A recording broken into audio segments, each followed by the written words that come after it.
for coming to what I think is going to be an extremely important discussion for so many reasons. But here's why I keep referring to Jack. We met 6 years ago. It was like the first few months of taking over. And Alibaba was big, but it wasn't huge like it is right now.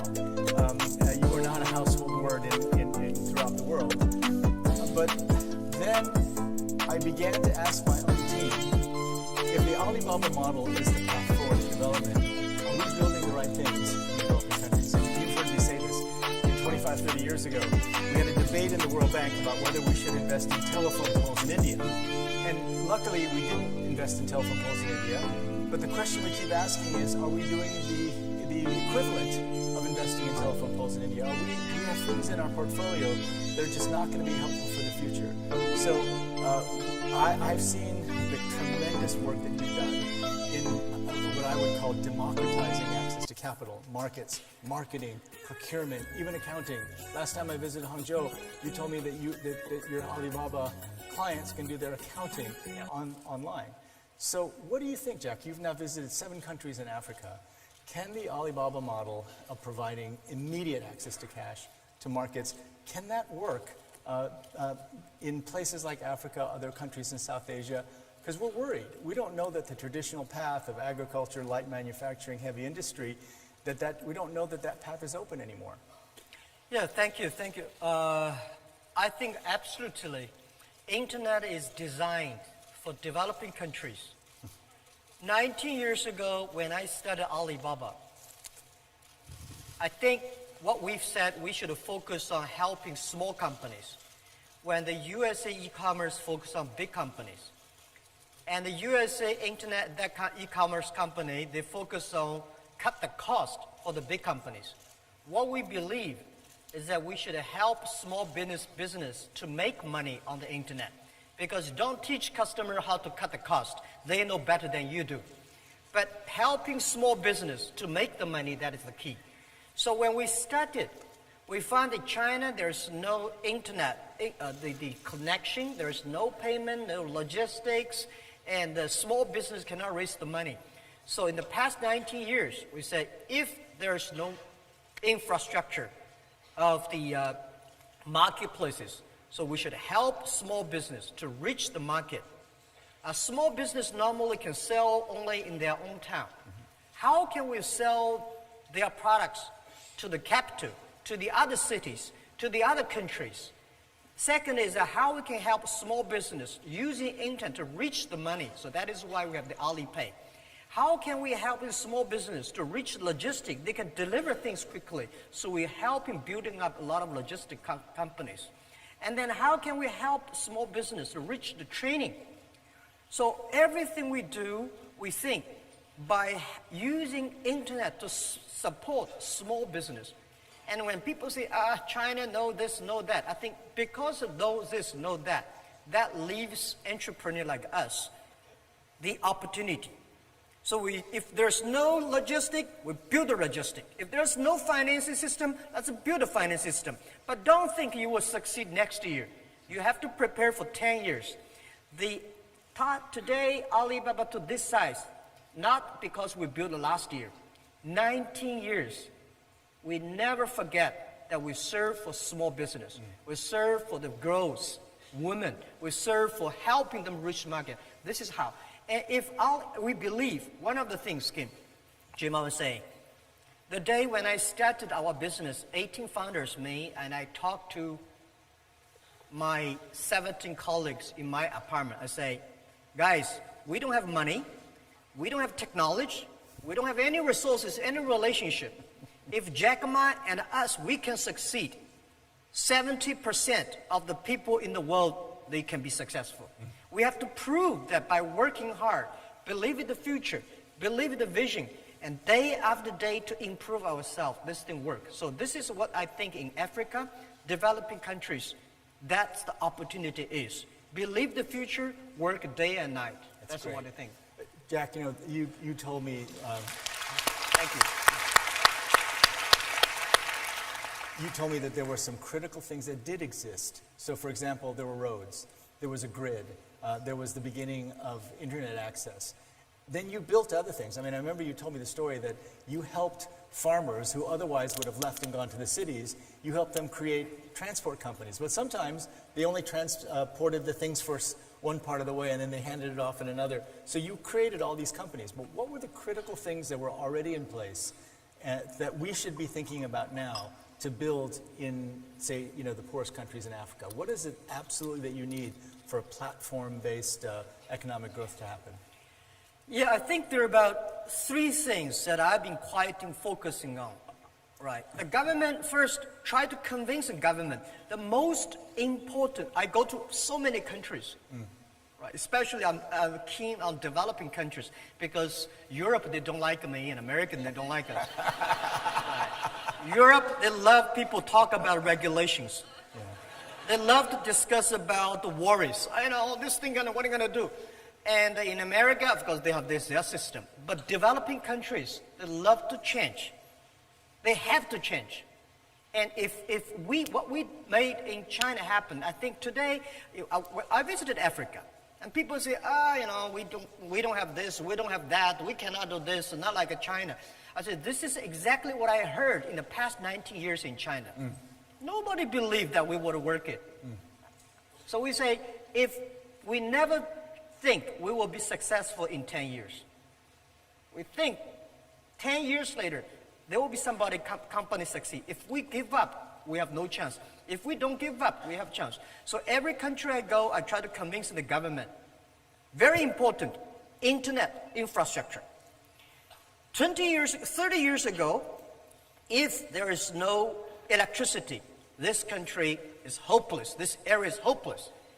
Now, if there's no internet connection, this country will be hopeless because you have blocked your people reaching the information. The young people have no chance to compete. So internet connection is more important. But don't worry about the internet connection speed. 24 years ago, when I started internet business in China, it took me 3 hours and a half to download a half picture. Today, most of the countries have mobile phones. When I started internet, it's only on PC. There's no mobile phones. So today, most of the farmers, even in the developing countries, have the mobile phone. And mobile phone is much more powerful than 20 years ago. So internet is very important. Second, let's try to encourage the entrepreneurships. It's not the government make business happen. It's the entrepreneurs that make the business happen. It's the entrepreneurs that they have their ideas and dreams. So helping them, empower them. These are the 2. Of course, the third is education.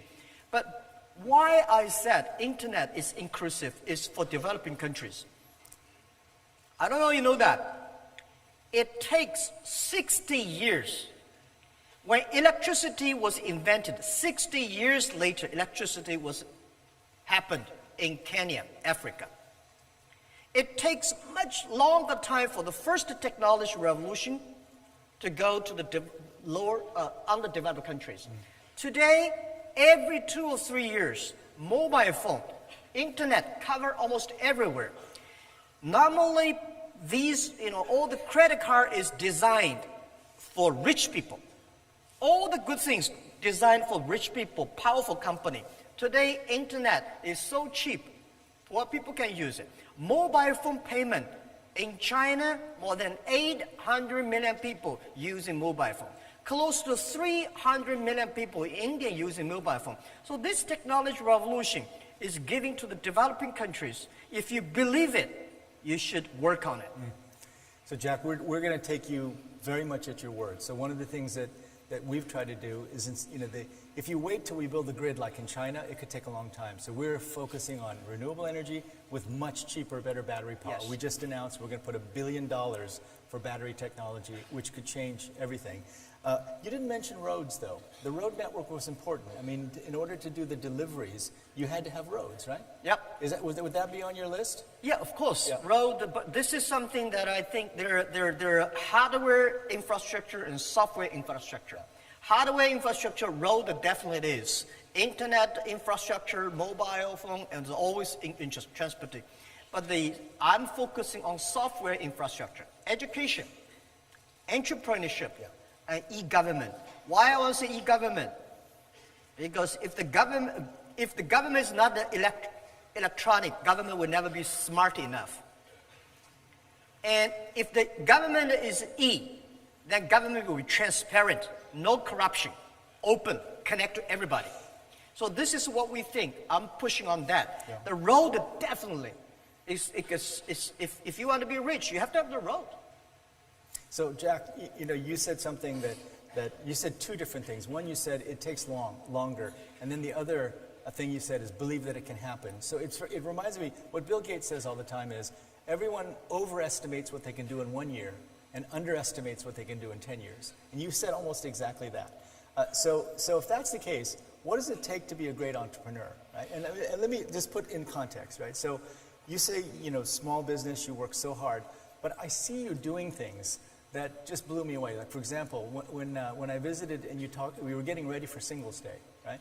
And I asked you, why on earth did you do this? You created a holiday. It's like Mother's Day, right? Yeah. Hallmark Cards created Mother's Day. You guys created Singles Day. And you have to scale up so aggressively in order to be able to handle all that traffic. And then after you do that, then you have excess capacity. Yep. And you were doing things like predicting the winner of singing contests, right? Yeah. Why? So how does that fit with the mindset of an entrepreneur? How are you trying to... what is it, because you're doing things that I've never seen anyone do before. How does that then translate? Because I know you're trying to teach others about entrepreneurship.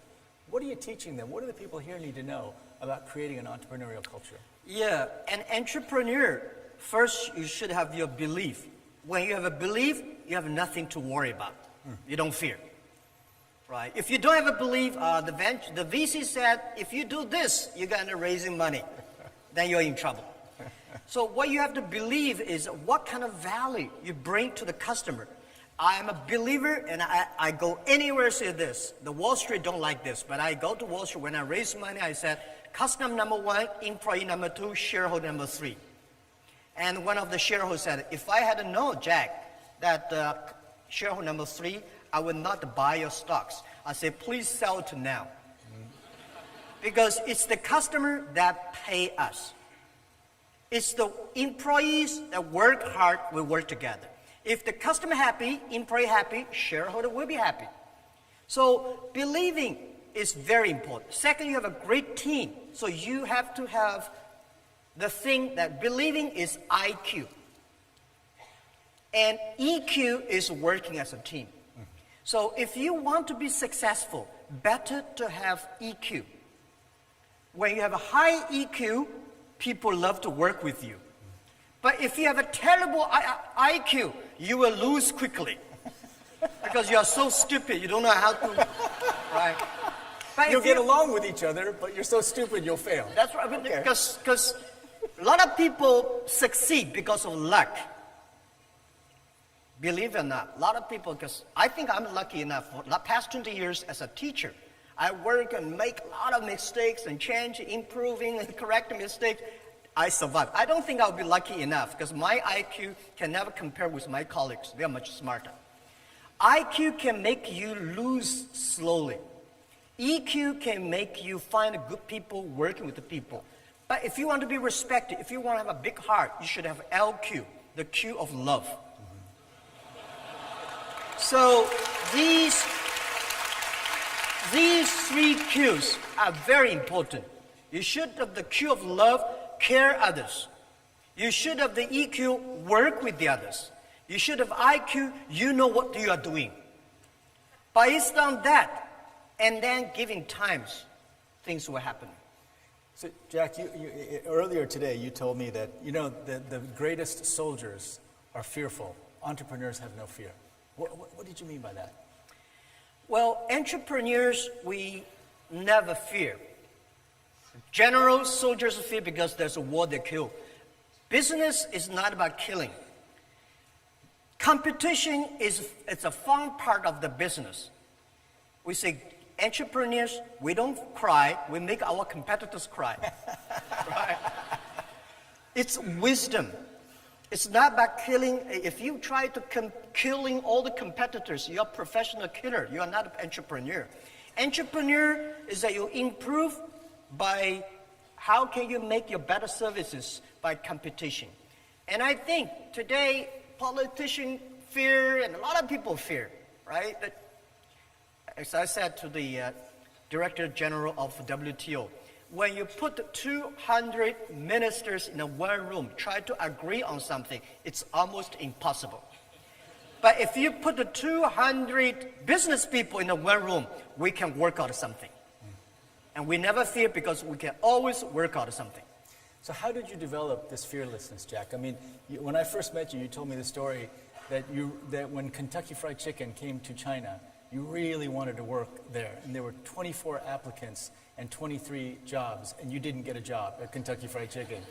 You applied to Harvard 10 times and were rejected each time applying to Harvard. So how did those experiences teach you about being an entrepreneur? Well, are they true stories, by the way? Yeah, this is a true story. I applied a lot of jobs, all failed, and I tell myself, maybe I should do myself. As an entrepreneur, business people, you have to get used to be rejected. Why people should help you? People help you, that is very unusual. Right? Why people should help you? People don't help you, that is very usual. So as an entrepreneur, you have to get used to, well, you're rejected. As a salespeople, you go out, to sell something. You should tell yourself, today I go out to visit 10 customers, they will all say no, which is usual, so you came back with happy. If you sold one of them, you are extremely happy, you are better than you think. So this is optimistic. And when I started my business, people don't want to join my company. Because they say, internet, I've never heard about a company called there is a company doing internet.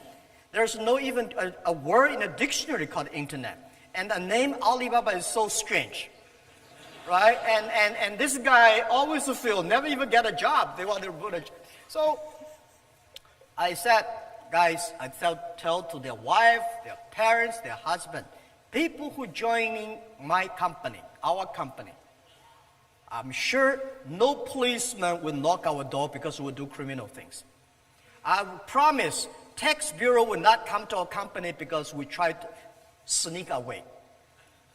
These are the things I promise everybody in the company and their family, that we will never do any criminal things or bad things to the society. And I will promise that everybody will have tough lives. I will never promise you will be rich, you will be successful, but if you work hard, something could happen. And this is what we did. And I'm telling even now, we have so many people join our company every year. If I got a chance, I tell them, it's not Jack Ma give you the opportunity, give you the job. It's you created the opportunity for yourself, for everybody. And nothing to fear, because we never thought about sneaking from tax. We never thought about doing illegal things. We never thought about, and we're not allowed to do that. What do you fear? So Jack, I think it was in the summer of 2012.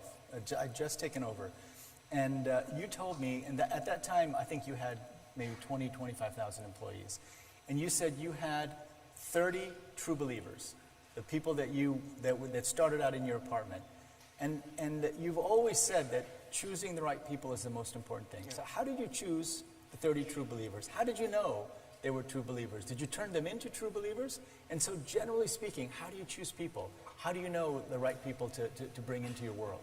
Yeah, there's no best people in the world. So you have to hire the best people. There's no best people. The best people is always in your company. You train them to become best.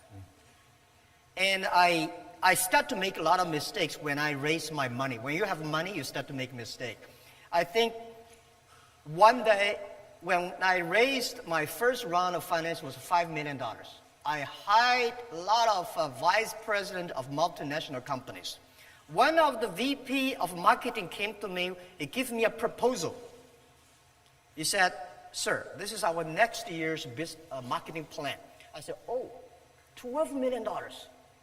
I only have 5 million. He said, I've never done a business plan below 10 million. So I said, all right, it's not his fault, it's my fault. It's a Boeing 747 engine. When you put into a tractor, the disaster comes. None of them are happy. So you have to hire the right people. So the people I choose, they have to be optimistic. Because as entrepreneur, if you're not optimistic, you're in trouble. You should have the good IQ at least. Right? If you're not a good IQ is important. And the next thing is that they ready to learn. I hate to hire people who came as expert because there's no expert of future. There's always expert of yesterday. We are entering in the world. And we don't want people to join the company and say, Jack, what do you want me to do? I hate that. Say, I don't want you to do anything. What you can do for us. This is more what you can do for you. This kind of people are ready to learn, fearless for the future, believe in the future, and teamwork, smart enough. Giving them the time, they will come. And then we train them. Let them make mistakes. So, Jack, you've started now working in Africa, and you're bringing Africans to Hangzhou and teaching them about entrepreneurship. Tell us about that. How's that going? Yeah, I visited, thank you so much for keep on telling me I should go to Africa, right? 6 years. 6 years. 6 years. So since last year, I visited the first trip to Africa, because before I went to Africa, I had poor, disorder, all these things. When I visited Africa, I was amazed. Young, energetic, African people are fearless, right? Today, in the world full of fear, any country you go, people worry. But in Africa, young people say, yeah, we want to change, we want to do. And they are young and energetic. There are so many things. And the good thing is, not like China, we're polluted. They are so clean air. But people say, what can we do? So we think there's a great opportunity in Africa for the internet, right? The internet infrastructure is bad, no logistic, no electronic payment. But the potential there, the mobile phone coverage is good, and the government want to change, young people want to change. So we decide to invite 1,000 entrepreneurs in next 5 years come to Hangzhou to 10 days training. We tell them what happened. We take them to the rural areas of China, how we help the farmers, how we make the logistics from zero, how we make the payment. After 10 days, these guys full of energy, they all rush back to the Africa. We are on the mobile phone every day. You see these people. They think, yes, now we know what should we do. We should learn from China, but never become China next year. Maybe 10, 15 years later, there will be a lot of Jack Ma's, a lot of Alibabas, a lot of Alipays in Africa. So I think this is I feel excited about. This is something I can do much better in my life, in the rest of my life, than be the chairman and CEO of Alibaba. Well, let's talk about that. So you're retiring, and Jack and I were just meeting, and what I said to Jack was, Jack, you can't get away from this, because we're now, if we're going to take the model that you built and extend it to the rest of the world, I don't want you going and doing kung fu and relaxing and off somewhere else. You have to engage. But then you told me, which was very encouraging, that this is now what you're going to do. You're going to engage. How is that going to work? So there's the 10 by 1,000 program. Our IFC team is working with you guys. We're very excited about it. How's that going to work? So over 10 years, I think, total, right? You said 5, but I heard 10. Right? So maybe 10 is we work with World Bank. Yeah, total. On the right. 10, 1,000. Next 10 years, every year, 1,000. So how is that going to work? Because you're going to get them excited, that's for sure, right? But what if they go back and there's not the infrastructure or the things that are already, I'm sure we're going to provide financing, with all kinds of things that we'll do. How's that going to work? And how are we going to take that 10,000, the 10,000 people you'll train, and then begin to build the core of what could be the growth model for the future for Africa? How's that going to work? Yeah. For every entrepreneur we invite to China, the first lecture lesson I tell them is about, if everything is ready, you have no value. As entrepreneur, because things are not ready, that is why the society needs you. Because things are not ready, there's no this, no that. That is why we need entrepreneurships. So this is what I think. And next thing is I retire from the chairman position because to me it's not retire, it's a job rotation. I go back to education. I think education is more important than technology. Operating company like Alibaba, I'm a bit old. But doing education entrepreneur, I'm quite young. Next 30 years, human beings are facing huge challenge of technology, disruptive technology. A lot of people losing job. The way we teach our kids in the past 200 years are for the industrial period. Machine will do better. Machine will be smarter, calculate faster, remember everything, and they're never unhappy. They're very rational, do everything. So we have to teach our kids, change the education system. Teach our kids, do things the machine cannot do. Teach the kids that can do better than the machine do.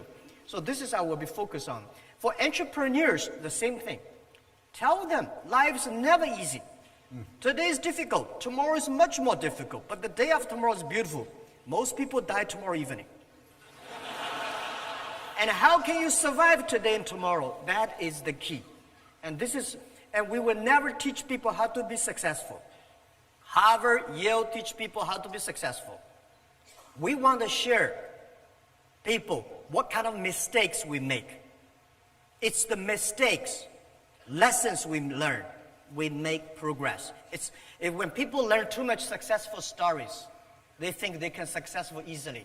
No, that's a wrong way. Teach people how to face the challenges. We teach people a lot of mistakes, failure, not because they will avoid it, because when the mistake, failure comes, how can they face it?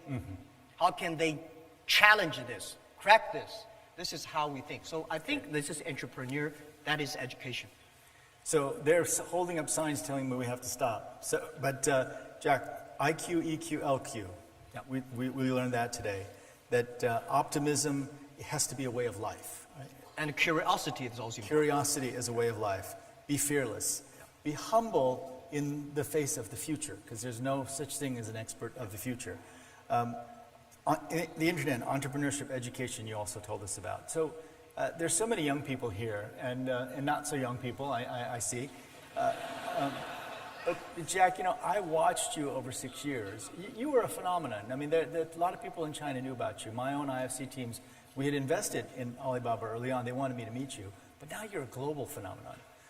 I do remember, though, we met in Davos one year, right after you went public. And you told me, oh, my life is miserable right now.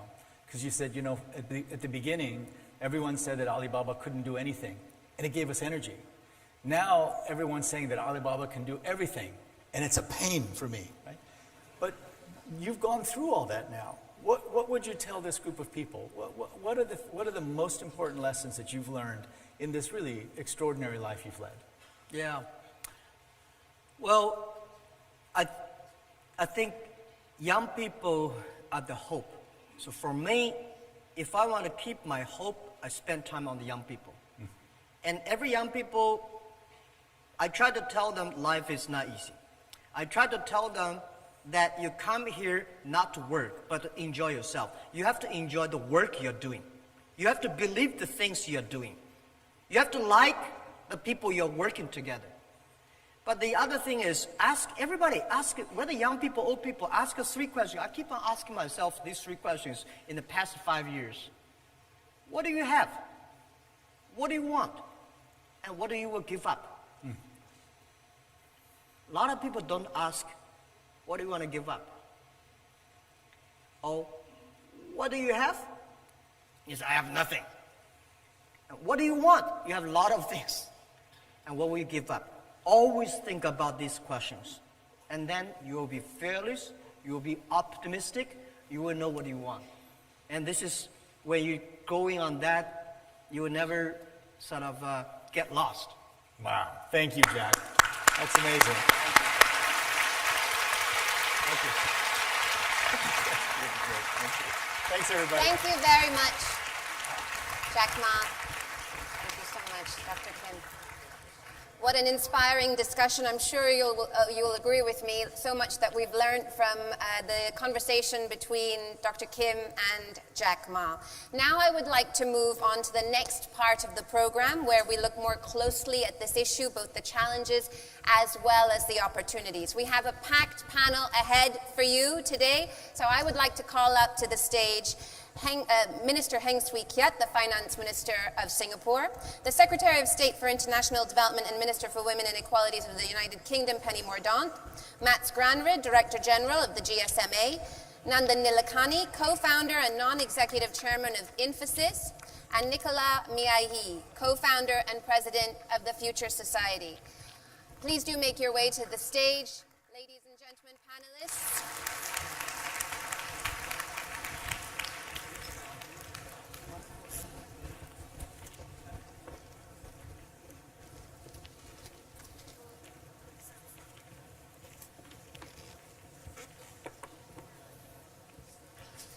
Thank you. Everybody found your mics? Yeah, got your mics?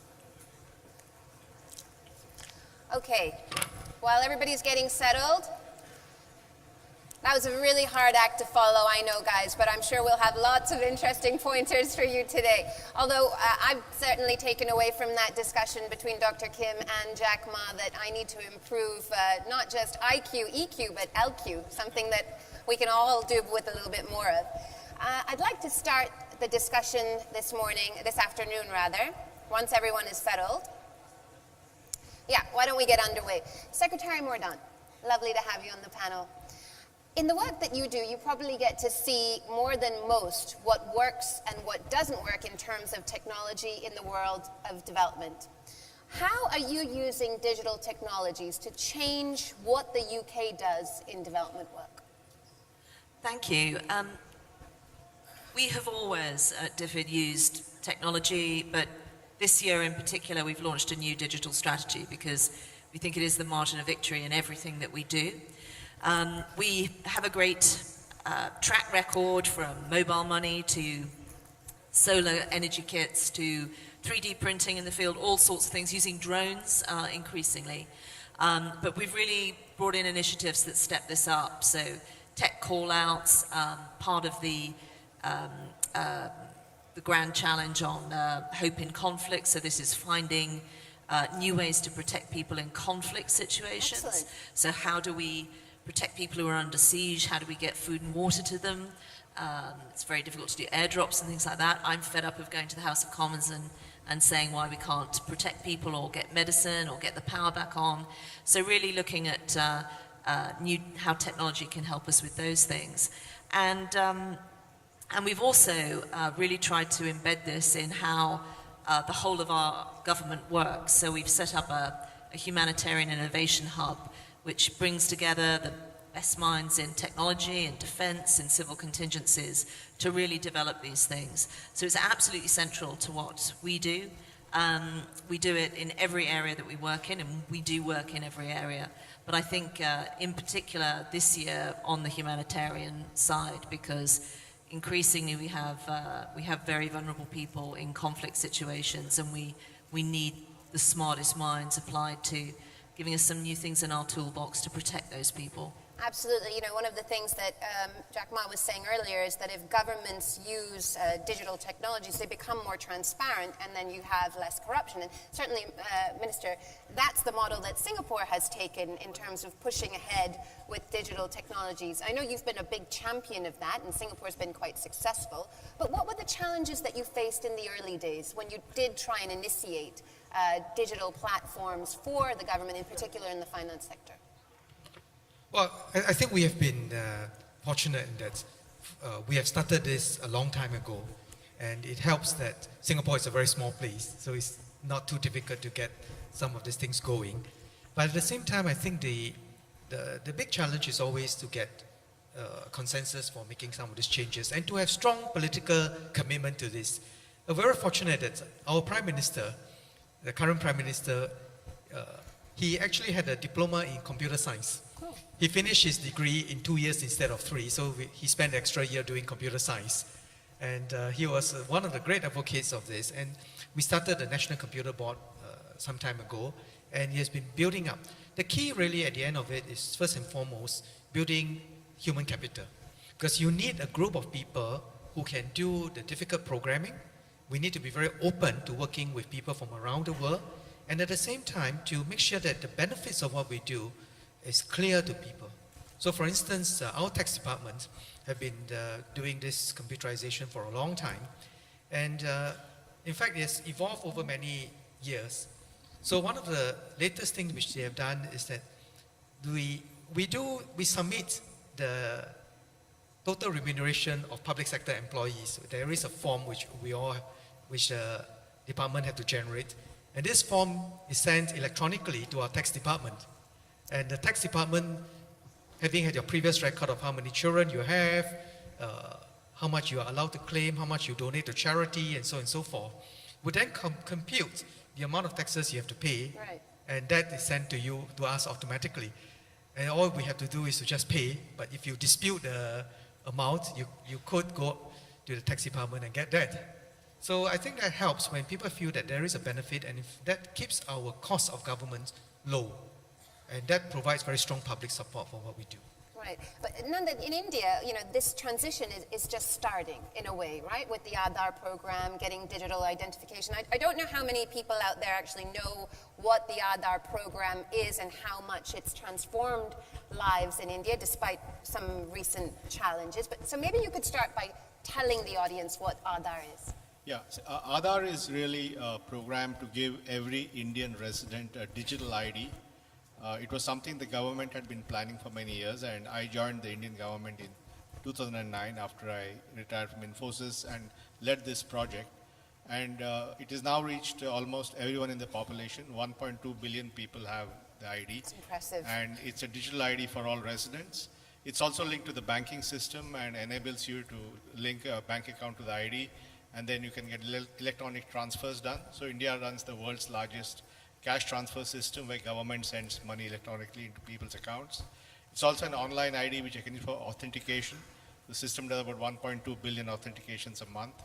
And it's also the basis for opening a bank account or getting a mobile connection. Right. That is about 3.4 billion transactions. So fundamentally, we went from an era 10 years back where many people didn't have an ID, to where they have a modern digital ID which can be verified online. So can you take this model and apply it to healthcare and education and other countries?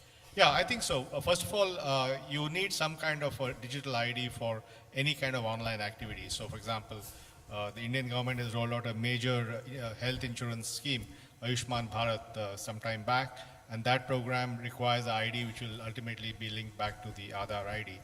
And the World Bank has taken a big initiative, ID4D, and discussions are happening in 20 countries across the world because the need for digital ID has become absolutely super critical. And even the UN SDGs says legal identity for all is one of the goals. So I think having an ID has now become very, very important around the world, and there's tremendous interest in propagating this approach. In replicating this approach. Matt, I'd like to bring you in at